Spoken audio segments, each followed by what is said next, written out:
এখানে আছি, কেউ কথা বললেন না। আমরা যারা এখানে আছি, আমরা কেউ বলতে পারবো না যে আমার মৃত্যু হবে না? আসেনি কেউ এরকম যে আমার মৃত্যু হবে না? আসেনি কেউ?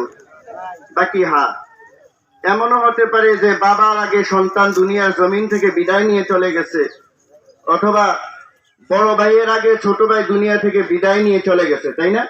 এরকম আছে। যেমন আমাদের ফারুক ভাই, আমার বোন জামাই, উনি দুনিয়া থেকে বিদায় নিয়ে চলে গেছেন।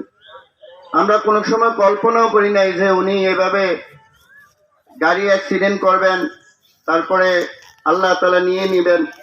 অনেকে অনেক মন্তব্য করে, আসল কথা হলো, সবচেয়ে বড় কথা হলো আল্লাহর হুকুম যে এই সময় এইভাবে ফারুক ভাই দুনিয়া থেকে চলে যাবে, এটা হলো বড় কথা। ঠিক কিনা কথা বলে?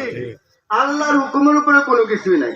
আজকে যদি উদাহরণস্বরূপ ইব্রাহিম আলাইহিস সালাতু ওয়াস সালামে ইসমাইল আলাইহিস সালাতু ওয়াস সালামকে কুরবান করে দিত, আর আল্লাহ তাআলা যদি আমাদেরকে ওয়াদার করতে যে তোমরা তোমাদের ছেলেদেরকে কুরবানি করে দাও, তাহলে আল্লাহর হুকুম পালন করার জন্য আমরা আমাদের সন্তানকেও কুরবানি করতাম, কারণ এটা আল্লাহর হুকুম। ঠিক কিনা কথা বলে?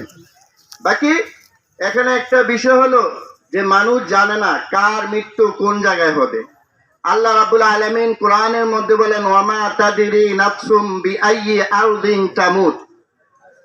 অনেক মানুষ আছে দেখবেন হসপিটালে নিতেছে, দাঁত কান্দি, মানে ঢাকা মেডিকেল কলেজে নিবে, দাঁত কান্দি গেছে, দম চলে